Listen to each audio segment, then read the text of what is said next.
Page orientation is a command that applies to an entire section. Most of the time when people work with Word, they just have a single section. I've got a copy here of A Christmas Carol by Dickens, and if you look down here at the bottom, you can see it's 54 pages long. And if I zoom out a little bit, you can see that all the pages are in portrait orientation. And the easy way to change page orientation is to go here to the Page Layout tab, go to Orientation, and we're going to change the whole thing to Landscape. And when we do, that will probably change. No, it didn't. The number of pages is still the same. But if you zoom out here and take a look at a bunch of pages at a time, you can see that they're wider than they are tall. And it's a section command, which means it applies to an entire section. I only have one section in my document. That's normally all that you have. And if that's the case, then it'll be all of your document that gets its orientation changed, or none of your documents, an all or none thing. Now, it's also possible to divide your document up into sections. The way you divide your document up into sections is by inserting a section break. And if you go to the Page Layout tab here and look at breaks, you can see we've got 4 choices for inserting a section break. And we're not going to do that yet, though. We'll come back to that in a minute. First of all, we're going to zoom in a little bit here. Let's go back to 100%.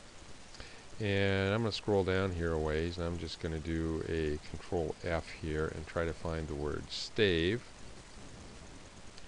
And I don't want that one, that one, that.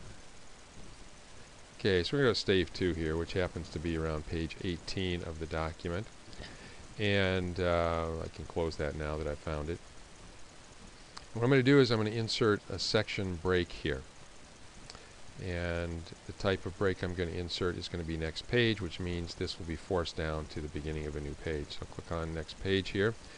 And yep, there it is. I'm on a new page. Now if I go back up here and look, if I'm on the Home tab and I've got my Show Hide button pushed in here, I can see paragraph marks, I can see spaces, I can see tabs, and I can see other special things that I've put in my document. If you look closely over here on the right side, let me click up here, you can see these dots, but that's all. And the reason we're having a problem here is because we've got this graphic image. This horizontal line here is just an image, as you can tell by clicking on it. The handles appear, and it's hiding that page break or that section break that I put in. And I'm going to click on the hit the delete key here and get rid of the graphic, and now it's easy to see that what I did was I inserted a section break here, and the type of section break is next page, which means whatever follows this will begin on a new page. So now I have 2 sections here. This is section 1. If I scroll down here, I'm in section 2. And I'm going to zoom out again just like I did before. And there's my whole document. Okay. Here's section 1, and you can tell because of the big gap here at the bottom of the page, this is the end of section 1, this is the beginning of section 2. Now I'm going to click in section 2 here, and you probably can't see it, but the cursor is there. We don't really care about the text, we care about the page orientation here. And let's go to Page Layout, and I'm in section 2, and I'm going to change the orientation of everything in section 2 to Portrait. And wait a second, and there it is. Everything in section 2 from here to the end of the document is now portrait orientation. Everything in section 1 is still in landscape orientation. If I want to switch back somewhere along the way, let's go right here. This looks like the beginning of another chapter, or stave as Dickens calls it. And let's zoom in on that. And what I'm going to do here is at the beginning of stave 3, I'm going to insert another section break. And again, it's going to be, I'm going to do a next page break. And now I have 3 sections in my document. This is section 3 now.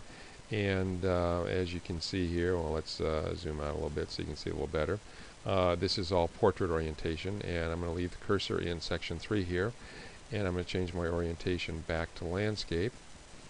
And now what I've got is section 1 is landscape, then I switch to section 2 and it's portrait, and then I go to section 3 and it's landscape again. And that'll be real easy to see as soon as I zoom out here to 10%. And now let's scroll up here and we can probably see just about all of the document. Here's portrait orientation until I get to chapter 2 or stave 2, and then I'm in portrait orientation until I get to stave 3, and then I flipped it back again. So page orientation is a command that applies to an entire section of your document. If you don't put any section breaks in your document, it'll apply to the whole document. If you want to have part of your document in one orientation and another part in a different orientation, you're going to have to put section breaks in to do that.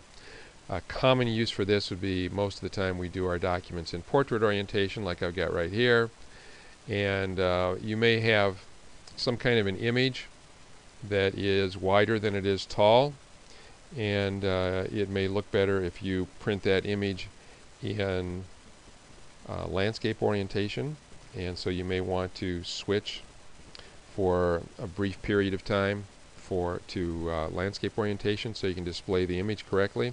If you have several pages of images, then put several pages into a new section, and then when you get to the end of those images, switch back to portrait orientation. So that would require 3 sections if you wanted to do something like that.